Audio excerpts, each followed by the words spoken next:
I will talk about how can you disable this sign or know how you can do that on your Nextdoor app. So all you have to do in the first, just go above your photo profile, click on it here. So then it's going to show for you a list like this. You just click on settings here. Then it's going to take you to this list. You just click here on notifications here.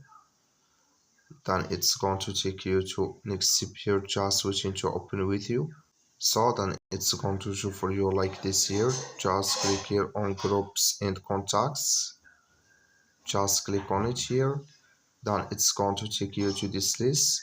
Until you will find here group chat messages.